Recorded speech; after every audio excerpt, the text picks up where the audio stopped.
So there's something going on here. I'm not quite sure what it is, and I'm pretty sure I won't do it justice that it deserves, sort of thing. But yeah, I was just doing some short summaries, shorts for Uncle John channel there on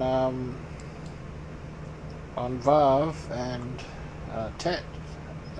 I noticed as I was coming down through these here, I've got 4, 5, that goes to 9, I guess 7, 8, 6. I'm like, what's going on there? And I thought, well, that makes sense, because that looks like a 6. And 9's there, Vav. So, but that sort of is the way it's supposed to be. So, yeah. Well, anyway, I started looking at it, and as John was explaining it, so 9 is like truth, good and evil. It's also called good, it's also called evil, but it's also the truth. So this would be like the tree of knowledge of good and evil. It's just truth. It's basically truth. And Vav is a nail or a hook, or joins or connects. So you got Yod Hey Vav Hey. Vav's in there. So the letter 6 has been swapped with the truth. So 9 is truth. So the letter 6 is changed to here. So the truth was changed for a lie. I don't know, something along those lines.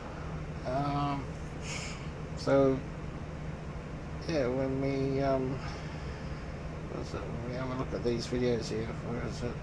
I'll attach them on the end. They ain't very short. Have a listen to this one here. In Hebrew, if you want to say and, it's super simple. You just stick a vav on the front of a word. Uncle John uses this great dinner example. You've got meatloaf and mashed potatoes and green beans. That and is the vav, just connecting all the food on your plate. Easy enough, right? But this is where that simple little and suddenly gets a massive promotion. We're talking the very first sentence of the entire Bible, Genesis 1:1. It's the vav that serves as the and connecting the heavens and the earth. It's the grammatical glue holding the two sides of creation together. And this brings us to the next layer, which is a big one. Our source, Uncle John, draws this really powerful conclusion. He says, look, if vav means and, but it also means an upright man, then what are we really looking at here? Theologically, vav becomes a picture of Yeshua, or Jesus, the ultimate connection, the bridge between the spiritual world of the heavens and our physical world of the earth. Which is pretty cool. So, and then you have a look at Tet, and coiled snake, by the way, which Uncle John's saying is the 9th letter, and that's supposed to look like a coiled snake, but it doesn't. The 6 looks more like a coiled snake than a 9. With the basics. This, right here, is the letter Tet. It's the 9th letter of the Hebrew alphabet. Now, according to our source, Uncle John, it's ancient pictograph. Well, it's a coiled serpent in a basket. That image immediately brings some pretty negative stuff to mind, doesn't it? A snake, a classic symbol of danger and deceit. And right away, we hit a paradox. This is what frames our entire investigation today. If Tet's image is a snake, this symbol with such dark vibes, why does it make its grand debut in the Torah in the Hebrew word tov, which means good? That's the central mystery we're going to unpack. Okay, so let's start with that dark side. First, we're going to explore the pretty compelling case for Tet being a symbol of evil. The source material connects this letter directly to the concept of corruption and sin. So the visual connection, the snake, that's just the beginning. The letter Tet is literally embedded in the Hebrew words for the great adversary, Satan, and for sin itself. So it's not just a picture of a snake. You could almost say it's part of the linguistic DNA of evil in the biblical text. And get this, the source suggests the very shape of the letter tells the story. One interpretation sees it as 2 other letters, Vav, which represents man, and Zayin, representing a crowned man or God. But they're flipped upside down, kind of twisted together. It's like a visual metaphor for the divine order being totally corrupted. But that is not the whole story. So so even there you'll see there it's been flipped upside down and moved around. So so Jesus is the beginning and the end, and this one here is like Alpha, and 9 is usually like full on completion, I suppose. And this one here, you got to look into that one as well. Yod is like in my hand. In the end, everything's complete, and it's like this Yod is huge. It's all everywhere. Yeah. Anyway, like I said, I don't do this justice. This is getting really big, and the Holy Spirit was just really jumping all over me when I was thinking through this one, and so I'm just trying to do my best to put it together for you. But anyway, yeah, I'll include the other 2 videos straight after this. Alright, God bless. Welcome to The Explainer. Today we are diving deep into the hidden meaning of a single, ancient letter that embodies a profound contradiction. How can one symbol represent both the greatest good and, well, the ultimate evil? Okay, let's start with the basics. This, right here, is the letter Tet. It's the 9th letter of the Hebrew alphabet. Now, according to our source, Uncle John, it's ancient pictograph. Well, it's a coiled serpent in a basket. That image immediately brings some pretty negative stuff to mind, doesn't it? A snake, a classic symbol of danger and deceit. And right away, we hit a paradox. This is what frames our entire investigation today. If Tet's image is a snake, this symbol with such dark vibes, why does it make its grand debut in the Torah in the Hebrew word tov, which means good? That's the central mystery we're going to unpack. Okay, so let's start with that dark side. First, we're going to explore the pretty compelling case for Tet being a symbol of evil. The source material connects this letter directly to the concept of corruption and sin. So the visual connection, the snake, that's just the beginning. The letter Tet is literally embedded in the Hebrew words for the great adversary, Satan, and for sin itself. So it's not just a picture of a snake. You could almost say it's part of the linguistic DNA of evil in the biblical text. And get this, the source suggests the very shape of the letter tells a story. One interpretation sees it as 2 other letters, Vav, which represents man, and Zayin, representing a crowned man or god. But they're flipped upside down, kind of twisted together. It's like a visual metaphor for the divine order being totally corrupted. But that is not the whole story, not even close. That coiled serpent has another, completely opposite identity. So now, let's explore the powerful case for Tet as a symbol of profound goodness. So like we said, Tet's grand entrance is in the word tov, and this isn't some minor detail. In the Genesis creation story, God uses this word over and over again to describe his creation as being fundamentally good. The very first concept tied to Tet is divine approval. And this chart illustrates the pattern so brilliantly. During the week of creation, God declares his work good 7 times. Now, notice day 2 is the only exception, but on day 3, the day that life literally springs from the earth to provide sustenance, it's declared twice good. This repetition just hammers home the connection between the letter Tet and the concept of goodness. Okay, so let's talk numbers for a second. The numerical value of Tet is 9. And according to our source's analysis of gematria, which is a form of Hebrew numerology, the number 9 is intrinsically linked to emet, the Hebrew word for truth. So Tet isn't just good, its number actually represents the ultimate reality of truth itself. So you see, even the letter's shape holds this incredible duality. We saw the corruption interpretation, right? But the source points out another way to see it. The letter Vav, representing man, humbling himself before the Zayin, the crowned king. This symbolizes a covenant, a sacred promise with God. It's either rebellion or relationship, all contained in a single shape. And this brings us to the resolution of the whole paradox. What if Tet isn't really about good or evil, but it's about the profound human choice that lies between them, that the potential for both is coiled inside all of us? You know, the Bible makes this challenge incredibly explicit. Shortly after the Garden of Eden, God says this to Cain. The potential for evil, that snake, it's always there, crouching at the door. But the responsibility, the direct command, is that you must master it. The choice is ours to make. The life of Moses is, it's the perfect case study for this struggle. He was declared tov, or good, right at birth. Later, he literally demonstrates mastery over the serpent by turning his staff into a snake and then back again. And yet, toward the end of his life, one moment of unmastered anger, striking the rock instead of speaking to it, has these profound consequences. It bars him from the promised land. He truly lived out both sides of Tet. And here's another fascinating detail from our source, Uncle John. The Hebrew word for Moses' staff is mate, and what letter is sitting right there in the middle? Tet. The very tool he used to master the serpent, the symbol of his authority, contained the snake within it. The potential for good and evil was always right there in his hand.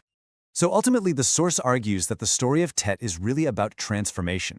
It's a theme you see again and again in the Bible. This power to take the absolute worst evil, that coiled snake, and transform it into the greatest good.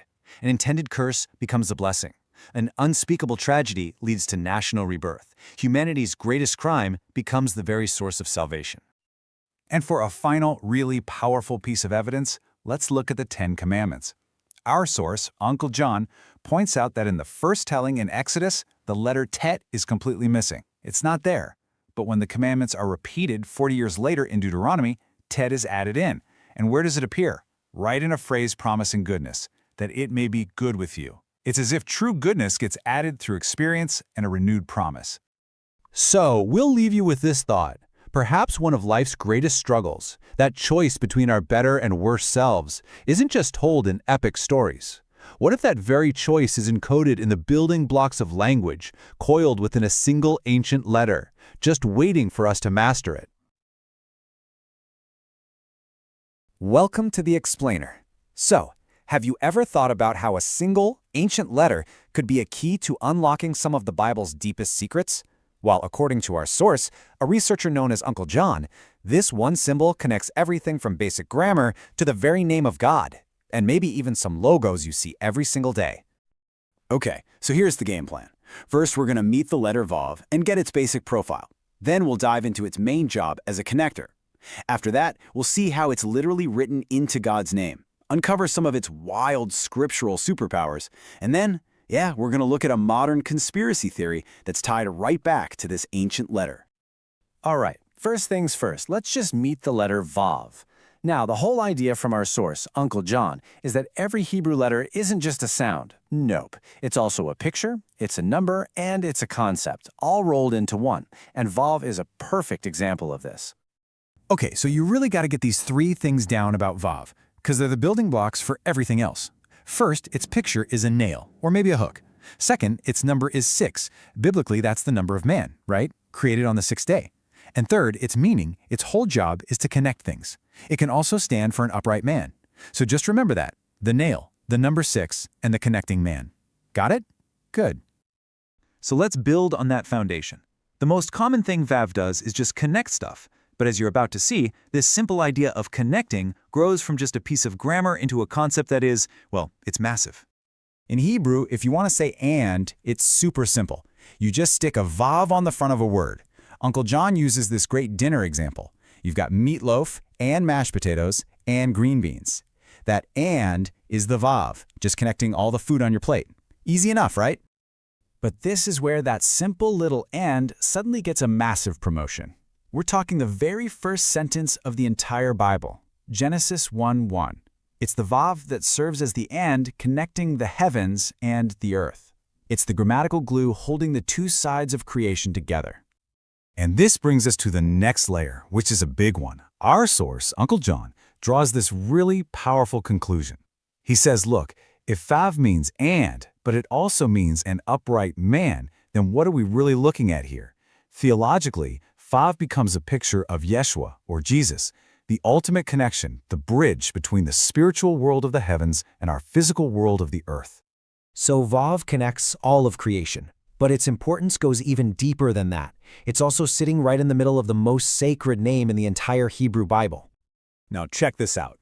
The interpretation from Uncle John's research reads, God's name, Yud, He, Vav, He, not just as letters, but as a sentence made of pictures.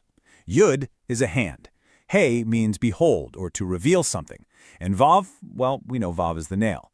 So you can literally read the name as the hand reveals, the nail reveals. He argues it's a direct reference to the crucifixion, hidden in plain sight within the name of God.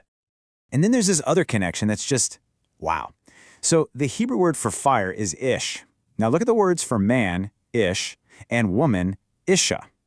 To make them, you add the letters yud and hey right into the middle of the word for fire. And what do those two letters, yud and hey, spell when they're together? Yah, a name for God. It's like the divine signature is literally inserted into the words for humanity. Okay, so beyond just its meaning, Vav has some, let's call them superpowers in biblical Hebrew. And our source points to these as possible evidence of a much deeper intentional design in the way the Bible was written.